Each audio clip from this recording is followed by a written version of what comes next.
Hello to all my friends out there. So today, it seemed like I didn't get anything done because of the walking.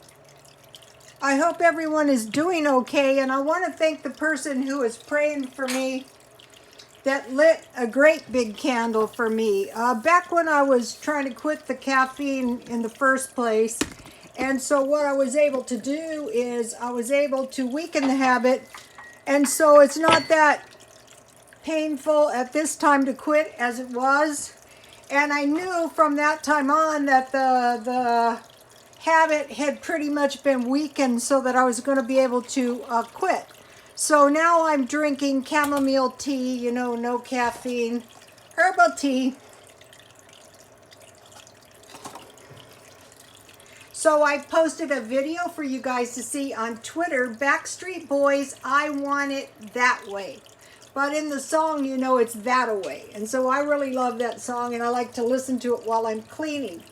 So I mentioned to you that I was pretty sure it was caffeine toxicity. Years and years ago, I went to a doctor, and he said, you better quit. I mean, many, many years ago, 30 years ago. And I said, no, I don't want to quit. He goes, well, you couldn't quit if you wanted to. And I thought, yeah, right. Well, you can see I haven't quit. He actually killed himself. It was the saddest thing. So anyway, I realized, you know, the habit has got to go. And I actually know someone who had poisoned himself with energy drinks. And I thought, wow, I'm sure glad those weren't around when I was young. I probably would have killed myself. And what happened is on the way home from the hospital, he ran in and got an energy drink, and when I got home I was tempted to drink one myself, but I was sick enough that I realized the gig is up. So anyway, if any of you have a caffeine habit, I would suggest quitting sooner than later. It's rather difficult to quit. Okay, I've been studying the law of attraction, and I do think the law of attraction helped me. Because in the law of attraction, it says that these sort of things have got to go. You're not going to be getting wealthy with these kind of habits. And so I want to encourage you guys, even if you don't have anything to sell, set up an eBay account and say, well, somehow I'm going to find something. This week I found a tape player, but I had the idea to sell the remote, but my son said the remote is pretty beat up. But I still might be able to sell it cheap. I found a coffee maker, and I found a blender. I would probably sell those at the swap meet. And then today I found on my walk a nice little hubcap. It's in good shape. You know, it was just by the side of the road. So this is the kind of stuff that is good to sell on eBay.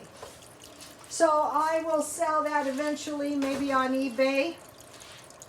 Right now I'm laying around a little bit because, you know, I have to be careful. I was pretty sick.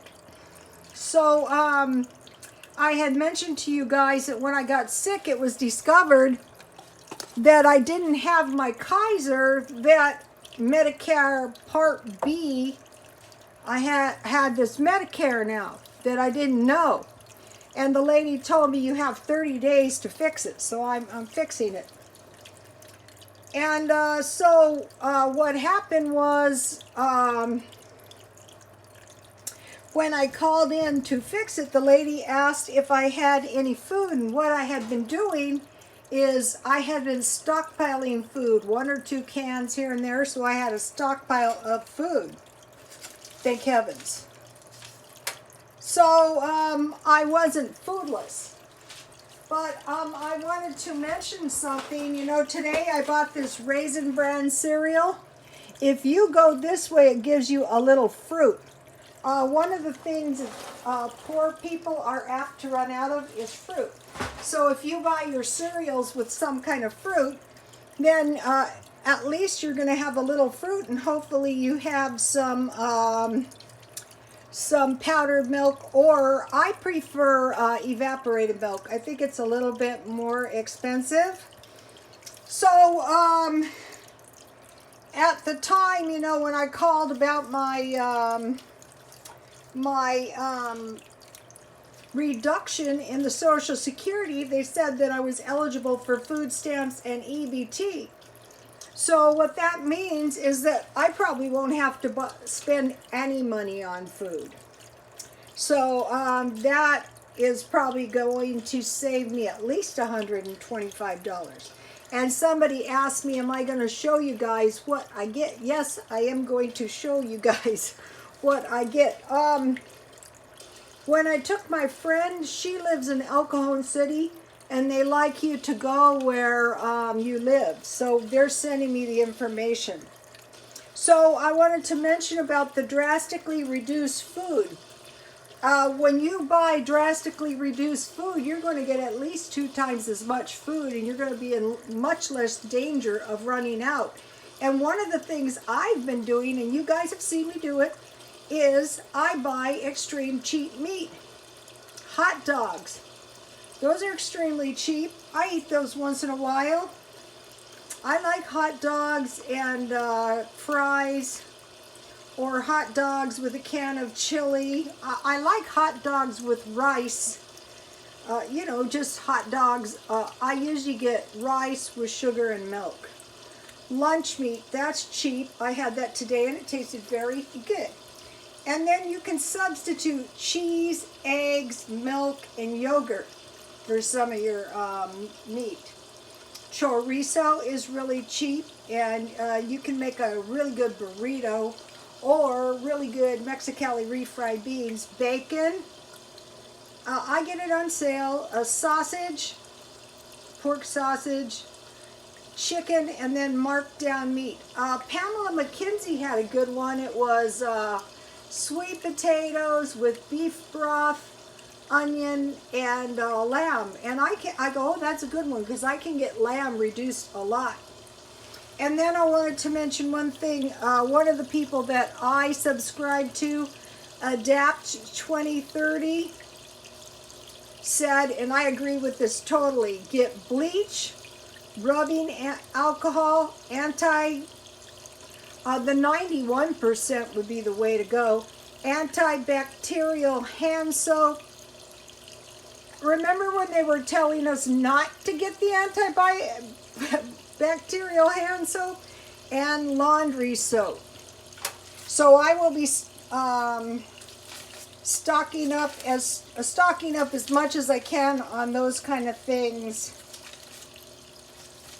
Will China's problems spread to the rest of the world? I think it will. For one thing, the Americans that are over there in China are coming right back here, and some of them probably going to have it. I think there's 5 cases around here somewhere that they're admitting to.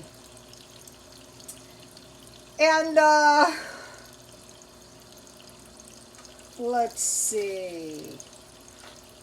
Another thing I think is a good thing to get is cans of soup and marked down crackers. One of the women that I subscribe to, Disabled and Prepping, she got Top Ramen. I think that's a good one. And one of the followers, Mr. Charles, thank you, Mr. Charles, said to put Vienna sausage in your Top Ramen, and that is good. Another thing is hamburger helpers. Just by adding some meat, or you can add beans and cheese, that is going to give you a nice meal. Instant potatoes, rice, and beans. Mornings with Granny had a really good video this morning on her stockpiling, and then I suggested stockpiling tea, because that way you'll have a beverage other than water. And so then the other thing is to generate some money by doing a small amount of labor. You know, out here a lot of people wash windows. There's a swap meet. Another thing is, this is awful to say, but when the swap meet is ready to close, you can get in free, and then you can pretty much take anything people leave. And that might be a good way to get a few items. So I want just to mention $1 items. $1 meat, $1 cheese, $1 eggs, $1 powdered milk, $1 top ramen, $1 bologna, $1 bread, $1 soup or 2 for $1, $1 crackers or marked down crackers 50 cents, $1 hamburger helper, $1 cereal. This is $1. Let's see how many serving sizes is this. 5 servings. And also, you know, you get some fruit. Instant potatoes, $1. Rice, $1. Beans, $1. Or try to get beans marked down. And you can put any kind of meat, sausage, bacon, and then somebody said they had never heard of salt, pepper, and sugar, but it's really good to season your beans with that. $1 canned vegetables, $1 canned fruit or juice. Try to get the big ones. And did I already say $1 tea? Sequester all your half-eaten packages and eat those down. Eat all the food in your refrigerator and freezer before buying more.